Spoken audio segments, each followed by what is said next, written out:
Hi all, അസ്സലാമലൈക്കും. Welcome back to Silnas kitchen. ഇന്നത്തെ recipe നേന്ത്രപ്പഴം കൊണ്ട് നല്ലൊരു വെറൈറ്റി ടേസ്റ്റി ആയിട്ടുള്ള അടിപൊളി ഈവനിങ് സ്നാക്സിൻ്റെ റെസിപ്പിയാണ്. കുട്ടികൾക്കും വലിയവർക്കൊക്കെ ഒരുപോലെ ഇഷ്ടമാവും.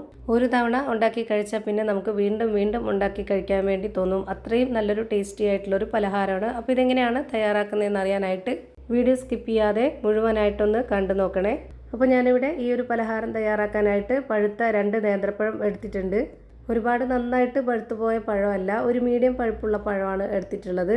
എന്നിട്ട് ഇവിടെ ഈ ഒരു പഴത്തിൻ്റെ തോലെല്ലാം കളഞ്ഞതിന് ശേഷം ഇതുപോലെ രണ്ടായിട്ടൊന്ന് കട്ട് ചെയ്തെടുക്കുന്നുണ്ട്. ഈ 2 പഴവും അതേപോലെ തന്നെ കട്ട് ചെയ്തെടുക്കാം.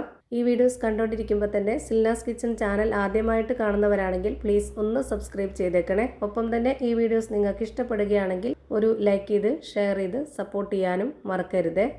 ഞാനിവിടെ 2 പഴവും കട്ട് ചെയ്ത് വെച്ചിട്ടുണ്ട്. ഇനി വേണ്ടത് മിക്സിയുടെ ജാർ എടുത്തിട്ട് അതിലേക്കൊരു 3 കോഴിമുട്ട പൊട്ടിച്ചൊഴിച്ച് കൊടുക്കാം. ഫ്രിഡ്ജിൽ വെച്ചിരുന്ന മുട്ടയാണെന്നുണ്ടെങ്കിൽ നേരിട്ട് പൊട്ടിച്ചൊഴിച്ച് കൊടുക്കരുത്. ഒരു 10-20 മിനിറ്റ് നേരത്തേക്ക് പുറത്തെടുത്ത് വെച്ചതിന് ശേഷം അതിൻ്റെ തണുപ്പൊക്കെ വിട്ടിട്ട് വേണം നമ്മളിതിലേക്ക് പൊട്ടിച്ചൊഴിച്ച് കൊടുക്കാനായിട്ട്. എങ്കിലേ നമ്മൾ ഉദ്ദേശിക്കുന്ന ആ ഒരു പരുവത്തിലും ടേസ്റ്റിലൊക്കെ നമ്മുടെ ഈ ഒരു കൂട്ട് റെഡിയായി കിട്ടുള്ളൂ. അടുത്തതായി ഇതിലേക്ക് ഇട്ട് കൊടുക്കുന്നത് മൈദയാണ്. ഗോതമ്പ് പൊടിയിൽ തയ്യാറാക്കണം എന്നുള്ളവർക്ക് ഗോതമ്പ് പൊടിയിലും ചെയ്തെടുക്കാവുന്നതാണ്. മൈദയിൽ ചെയ്യുമ്പോഴാണ് കുറച്ചുകൂടി ടേസ്റ്റി ആയിട്ട് കിട്ടുന്നത്. ഞാനിപ്പോൾ ഇതിലേക്ക് ഇട്ട് കൊടുത്തിട്ടുള്ളത് 250 ml കപ്പിൻ്റെ അളവിൽ 1/4 കപ്പ് മൈദയാണ്. ഇനി അടുത്തതായിട്ട് ഇതിലേക്ക് വേണ്ടത് പാൽപ്പൊടിയാണ്. ഞാനിവിടെ 2 ടേബിൾ സ്പൂൺ അളവിൽ പാൽപ്പൊടി ഇട്ട് കൊടുത്തു.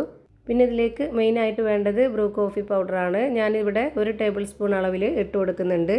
പിന്നെ ഇതിലേക്ക് വേണ്ടത് ഒരു 4 ഏലക്കയാണ്. ഈ ഒരു ഏലക്കയും അതുപോലെ തന്നെ ഈ ഒരു ബ്രൂ കോഫി പൗഡറും കൂടെ ചേരുമ്പോൾ നമ്മുടെ ഈ ഒരു പലഹാരം ഒരു പ്രത്യേക ടേസ്റ്റും മണമൊക്കെയാണ്. വാനില എസൻസ് ഉണ്ടെന്നുണ്ടെങ്കിൽ അത് ഒഴിച്ചു കൊടുക്കാം, അല്ലാന്നുണ്ടെങ്കിൽ ഇതുപോലെ ഏലക്ക ഇട്ട് കൊടുത്താലും മതി. ഇനി ഇതൊരു നല്ല മധുരത്തിൻ്റെ പലഹാരം ആയതുകൊണ്ട് തന്നെ ഞാനിതിലേക്ക് 1/4 കപ്പ് അളവിൽ 1/4 കപ്പ് പഞ്ചസാര ഇട്ട് കൊടുക്കുന്നുണ്ട്. പിന്നെ ഇതിൻ്റെ ആ ഒരു മധുരത്തിനെ ബാലൻസ് ചെയ്യാനായിട്ട് ഒരു നുള്ള് ഉപ്പും കൂടെ ഇട്ട് കൊടുക്കാം. ഇനി നമ്മുടെ പലഹാരം നല്ല സോഫ്റ്റായിട്ട് കിട്ടാനായിട്ട് ഒരു നുള്ള് സോഡാപ്പൊടിയും കൂടെ ഇതിലേക്ക് ഇട്ട് കൊടുക്കുന്നുണ്ട്.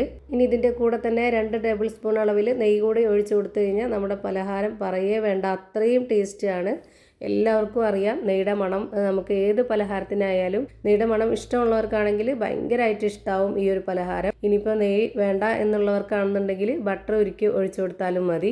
ഇതൊന്ന് നല്ല പോലെ അരച്ചെടുക്കണം. അതിനായിട്ട് ഞാനിവിടെ 1 കപ്പ് വെള്ളമാണ് ഒഴിച്ചു കൊടുക്കുന്നത്. 250 ml കപ്പിൻ്റെ അളവിൽ 1 കപ്പ് വെള്ളം ഒഴിച്ചു കൊടുത്തു. പാൽപ്പൊടി ഉള്ളത് കൊണ്ടാണ് വെള്ളം ഒഴിച്ചു കൊടുത്തത്. ഇനി പാല് തന്നെ ഒഴിച്ചു കൊടുക്കണമെന്നുള്ളവർക്ക് പാൽ ഒഴിച്ചു കൊടുക്കാം, കുഴപ്പമൊന്നുമില്ല, ടേസ്റ്റ് കൂടുകയുള്ളൂ. ഇനി ഇതൊന്ന് റെഡിയാക്കി എടുക്കാനായിട്ട് ഞാനിവിടെ സ്റ്റവിലേക്ക് ഒരു പാൻ വെച്ച് ഫ്ലെയിം ഓണാക്കി കൊടുത്തിട്ടുണ്ട്. അതിലേക്ക് 1 സ്പൂൺ നെയ്യ് ഒഴിച്ചു കൊടുത്തു. ഈ നെയ്യ് എല്ലാ ഭാഗത്തേക്കും ആവത്തക്ക രീതിയിൽ ഇതുപോലെ ഒന്ന് ചുറ്റിച്ചെടുക്കുന്നുണ്ട്. ഇനി ഇതിലേക്ക് 1-2 സ്പൂൺ അളവിൽ പഞ്ചസാര ഇതുപോലെ ഇട്ട് കൊടുക്കുന്നുണ്ട്. എന്നിട്ട് ഇതുപോലെ കട്ട് ചെയ്ത് വെച്ചിട്ടുള്ള ആ ഒരു പഴം മുഴുവനായിട്ടും ഇതുപോലെ ഒന്ന് അടുക്കി വെച്ച് കൊടുക്കാം.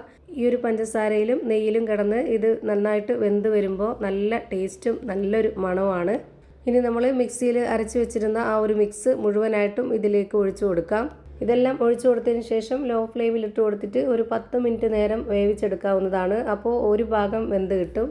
ഇതിൽ തന്നെ തിരിച്ചിട്ട് കൊടുക്കാനായിട്ട് ബുദ്ധിമുട്ടാണ്. അതുകൊണ്ട് തന്നെ വേറൊരു പാൻ സ്റ്റവിലേക്ക് വെച്ച് ഫ്ലെയിം ഓണാക്കി കൊടുത്ത് അതിലേക്ക് കുറച്ച് നെയ്യിട്ട് കൊടുക്കുന്നുണ്ട്. നെയ്യിട്ട് കൊടുത്ത ശേഷം ഇതുപോലെ മൊത്തത്തിലൊന്ന് സ്പ്രെഡാക്കി കൊടുത്തിട്ട് ഇതുപോലെ ഇതിലേക്ക് തിരിച്ച് തട്ടാവുന്നതാണ്. പിന്നെ നമ്മൾ എത്ര സമയമാണോ വേവാനായിട്ട് എടുക്കുന്നത് അത്രയും സമയം വരെ ലോ ഫ്ലെയിമിൽ തന്നെ വെച്ചിരിക്കുക. ഞാനിത് ഈ ഒരു മിക്സ് ഒഴിച്ചു കൊടുത്തതിന് ശേഷമാണ് ഫ്ലെയിം കുറച്ചത്. അതുകൊണ്ട് തന്നെ ഈ ഒരു പഴത്തിൻ്റെ ഭാഗം ചെറുതായിട്ടൊന്ന് കരിഞ്ഞു പോയിട്ടുണ്ട്. അപ്പോൾ അങ്ങനെ വരാതിരിക്കാൻ വേണ്ടിയിട്ട് മിക്സ് ഒഴിക്കുന്നതിന് മുമ്പായിട്ട് തന്നെ നമ്മൾ ലോ ഫ്ലെയിമിൽ ഇട്ട് കൊടുക്കണം. എന്നിട്ടൊന്ന് ഹീറ്റ് കുറച്ചതിന് ശേഷം മാത്രം ഇത് ഒഴിച്ചു കൊടുക്കുക. അപ്പോഴേ കറക്റ്റ് പരുവത്തിന് കിട്ടുള്ളൂ. ഇത് ഫുള്ളായിട്ട് ഇപ്പോൾ കരിഞ്ഞു പോയിട്ടൊന്നുമില്ല. ആ ഒരു പഴത്തിൻ്റെ നമ്മൾ പഞ്ചസാര നെയ്യൊക്കെ ഇട്ട് കൊടുത്ത ആ ഒരു ഭാഗം മാത്രമാണ് കരിഞ്ഞു പോയിട്ടുള്ളത്. ആ ഒരു ഭാഗം ഒന്ന് ചെത്തിക്കളഞ്ഞു കഴിഞ്ഞാൽ കറക്റ്റ് പരുവാണ്. അപ്പോൾ ഇതിൻ്റെ ഉള്ളൊക്കെ നല്ല പോലെ വെന്ത് നല്ല സോഫ്റ്റ് ആയിട്ടുള്ള പഞ്ഞ് പോലെ ഒരു അടിപൊളി പലഹാരമായിട്ട് റെഡിയായി കിട്ടിയിട്ടുണ്ട്. അപ്പോൾ ഇത്രയേ ഉള്ളൂ ഇന്നത്തെ വീഡിയോ ഇഷ്ടമായാൽ ലൈക്ക് ചെയ്യാനും കമൻറ്റ് ചെയ്യാനും ഷെയർ ചെയ്യാനും മറക്കരുത്. പുതിയൊരു വീഡിയോയുമായി വീണ്ടും വരും. Thank you for watching.